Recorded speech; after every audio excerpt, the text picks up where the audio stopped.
Shalom Bapak Ibu dan Saudara, kita bertemu kembali dalam Efrata Diffusion. Kita dikejutkan dengan berita-berita di media sosial.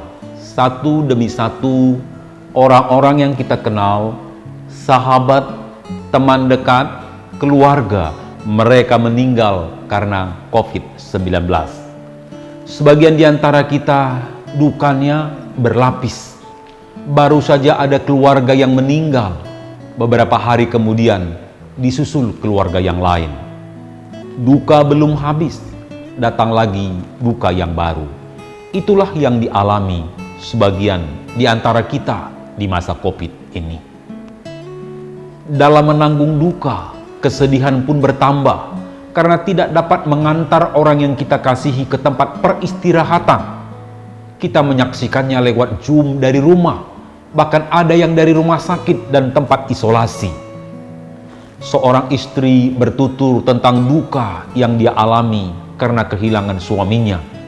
Dia berkata, "Bapak begitu disiplin. Kalau pergi kerja, dia menggunakan masker 2 lapis. Rajin cuci tangan. Pulang kerja langsung ke kamar mandi, ganti pakaian. Tetapi toh tertular juga dengan COVID. Beberapa hari Bapak dirawat di rumah sakit, dia meninggal. Padahal dialah tulang punggung keluarga, anak-anak masih kecil.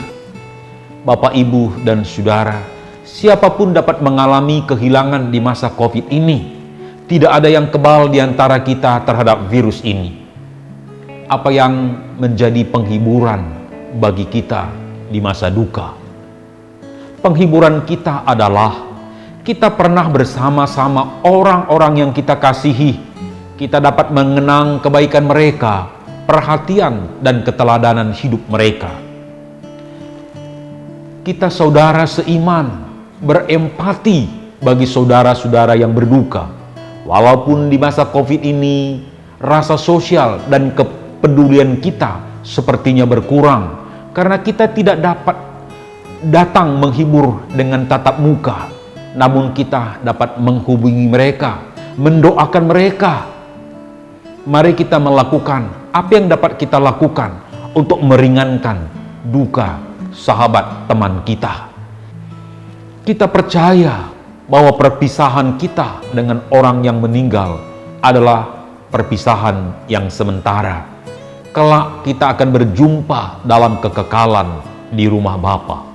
Dalam 1 Tesalonika 4 ayat 14 dikatakan, "Karena jikalau kita percaya bahwa Yesus telah mati dan telah bangkit, maka kita percaya juga bahwa mereka yang telah meninggal dalam Yesus akan dikumpulkan Allah bersama-sama dengan Dia." Hati kita lega ketika kita tahu bahwa orang-orang yang meninggal bersama dengan Allah dikumpulkan Allah bersama-sama dengan Dia. Tempat mereka dikumpulkan ialah rumah Bapa, sesuai dengan yang dikatakan oleh Yesus. "Di rumah Bapakku banyak tempat tinggal. Jika tidak demikian, tentu aku mengatakannya kepadamu. Sebab aku pergi ke situ untuk menyediakan tempat bagimu. Dan apabila aku telah pergi ke situ dan telah menyediakan tempat bagimu, aku akan datang kembali dan membawa kamu ke tempatku, supaya di tempat di mana aku berada, kamu pun berada." Yohanes 14 ayat 2-3. Bagi yang berduka, kuatkan hati, pelihara iman, tetap setia mengikut Yesus, karena itulah jalan perjumpaan dengan orang-orang yang kita kasihi di dalam kekekalan di rumah Bapa. Tuhan Yesus memberkati. Mari kita berdoa. Bapa di surga, di masa COVID ini, ada sahabat, ada teman dekat, ada keluarga yang berpisah dengan kami. Mereka pulang ke rumah Bapa. Hiburkanlah saudara-saudara kami yang berduka.